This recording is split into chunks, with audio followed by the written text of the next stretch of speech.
नमस्कार, मी योगिता पर्वत. माझ्या यूट्यूब चॅनलवर तुमच्या सर्वांचं स्वागत आहे. आजचा माझा व्हिडिओ आहे शिवलिंगाविषयी माहिती. तर हे आमच्या गावातील महादेवाचं मंदिर आहे. इथे कडे झाडे आहेत, बेलाचं झाड आहे, उंबराचं झाड आहे, पिंपळ आहे, बरेच असे झाडं आहेत.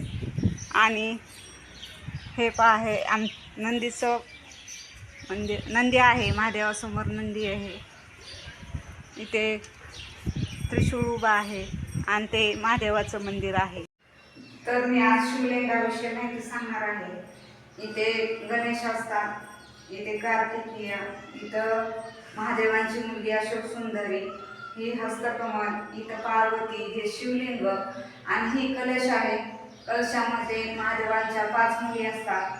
सर्वप्रथम आपण शिवलिंगाची पूजा करत असताना गणपतीची करायची, कारण कोणत्याही कार्यक्रमात आपण सर्वप्रथम गणेशाला पूजन करतो, नंतर कार्तिकीय, नंतर अशोक सुंदरी, हस्तकमल, पार्वती आणि शिवलिंग आणि नंतर कलशाची पूजा करावी,